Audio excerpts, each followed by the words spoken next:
আসসালামু আলাইকুম, আমি রাকিবুল হাসিব। সবাইকে স্বাগতম জানাই আমার ইউটিউব চ্যানেল এবং ফেসবুক পেজ লফটেড শটের পক্ষ থেকে। শেষ পর্যন্ত শঙ্কায় সত্যি হলো, বাংলাদেশ কানপুর টেস্টও হেরে গেল। আসলে অনেকে চিন্তাই করতে পারেনি কানপুর টেস্টের রেজাল্ট আসবে, কিন্তু বাংলাদেশের কমন সেন্স ইন ক্রিকেট সেটাকে অসম্ভবকে সম্ভব করেছে। যে টেস্ট ম্যাচ মাঠে গড়িয়েছে মাত্র 7টি সেশন, 7টি সেশনের একটি সেশন এখনো মাঠে গড়ায়নি, কিন্তু সম্ভাবনা ছিল 7টি সেশন মাঠে গড়ানোর। বৃষ্টির কারণে পুরো 2 দিন বল মাঠেই গড়ায়নি। প্রথম দিনে মাত্র একটি সেশন খেলা হয়েছিল। সেই টেস্ট ম্যাচে যে রেজাল্ট আসবে এটা একটা অবাস্তবই ছিল। অবাস্তবকে বাস্তব করেছে ভারত, তার পূর্ণ সাপোর্ট দিয়েছে বাংলাদেশ। মাত্র 173 ওভার বল মাঠে গড়িয়েছে, 4 ইনিংস দল ব্যাট করে টেস্ট ম্যাচ ভারত জিতেছে 7 উইকেটে।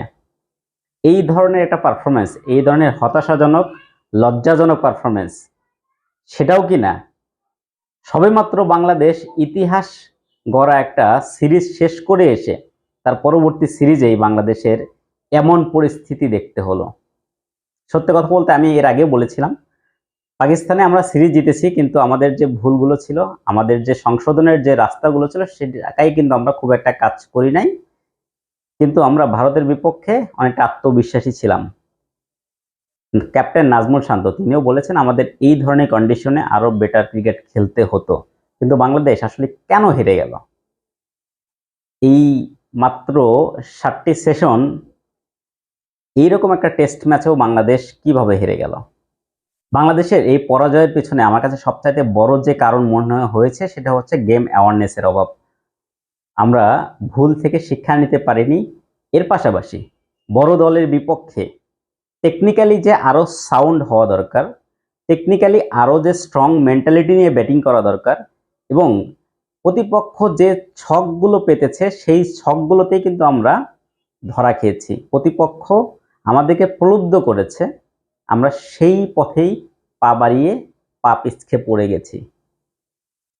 দিনের শুরুতেই একটা জিনিস খুবই আলোচনা এসেছে, মুমিনুল হকের এই আউটটি। মুমিনুল হক ফার্স্ট ইনিংসে সেঞ্চুরি করেছিলেন, অপরাজিত ছিলেন।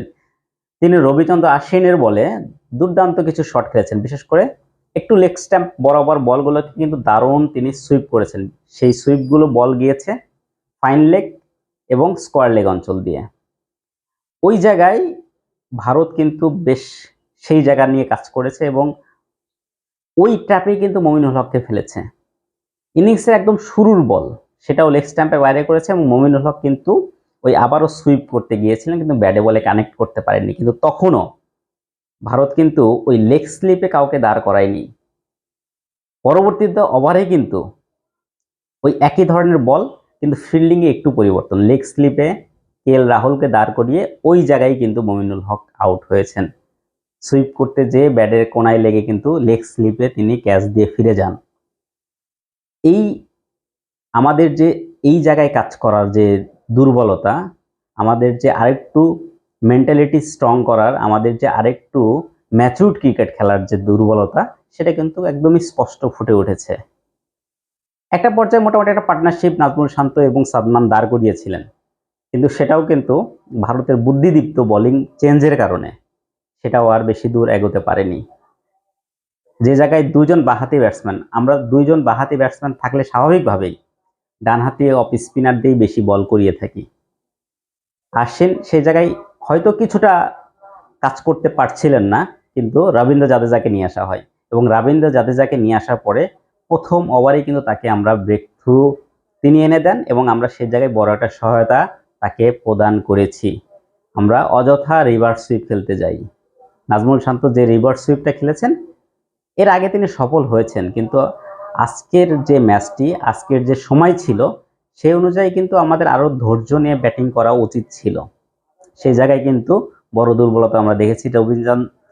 রবীন্দ্র জাদেজা বোলিং করতে এসে পরপর 3 ওভারে 3টি উইকেট নিয়েছেন। এর পাশাপাশি অপর প্রান্তেও কিন্তু দুর্দান্ত একটা বোলিং চেঞ্জ দেখেছি।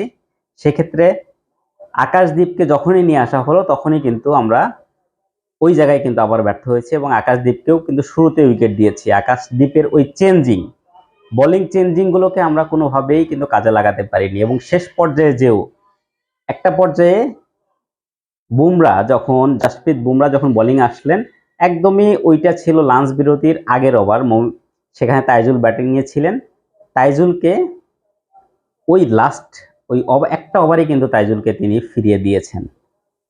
এর পরবর্তীতে হয়তো লাঞ্চ বিরতিকে আরো একটু দীর্ঘায়িত করা হয়, যেহেতু 9 উইকেট পড়ে গেছে, এই কারণে আম্পায়াররা আরো আধা ঘন্টা বাড়িয়েছে, এবং খালেদ মুশফিকুর রহিম মিলে কিন্তু বেশ ভালোভাবে সামাল দিচ্ছিলেন। হয়তো এই লাঞ্চ বিরতির ঠিক আগের ওভার আবারও বুমরা আসলেন, এবং সেই ওভারের লাস্ট বলে একদমই ইনিংস, আমার মনে হয় ওইটা ছিল লাঞ্চ বিরতির ঠিক আগের বল। ওই আগের বলেই কিন্তু মুশফিকুর রহিম জাসপ্রীত বুমরার বলে লফটেড শট খেলতে যেয়ে কিন্তু তিনি বোল্ড আউট হয়ে যান। এই যে আমাদের যে মেন্টালিটি, এই যে আমরা যে ইম্যাচিউরড ক্রিকেট খেলি, আমাদের যে ম্যাচুরিটির যে যথেষ্ট অভাব, এই কারণেই কিন্তু আমরা এই সামান্যতম 2-2.5 দিনের টেস্ট ম্যাচ খেয়েও রক্ষা করতে পারি নাই। অ্যাবসলিউটলি ব্যাটিং ব্যর্থতা, বোথ ইনিংস, 2 ইনিংসে আমাদের ব্যাটসম্যানরা তারা কিন্তু তাদের সহজাত ক্রিকেট খেলতে পারেনি। কিন্তু সহজাত ক্রিকেট হয়তো বা সবসময় খেলা সম্ভব হবে না, কিন্তু ওই যে সেন্সের অভাব, কমন সেন্সের অভাব, এই যে জায়গায় যে সময়ে যে ধরনের ক্রিকেট খেলতে হবে সেই জায়গায় কিন্তু বাংলাদেশ বরাবরই ব্যর্থ।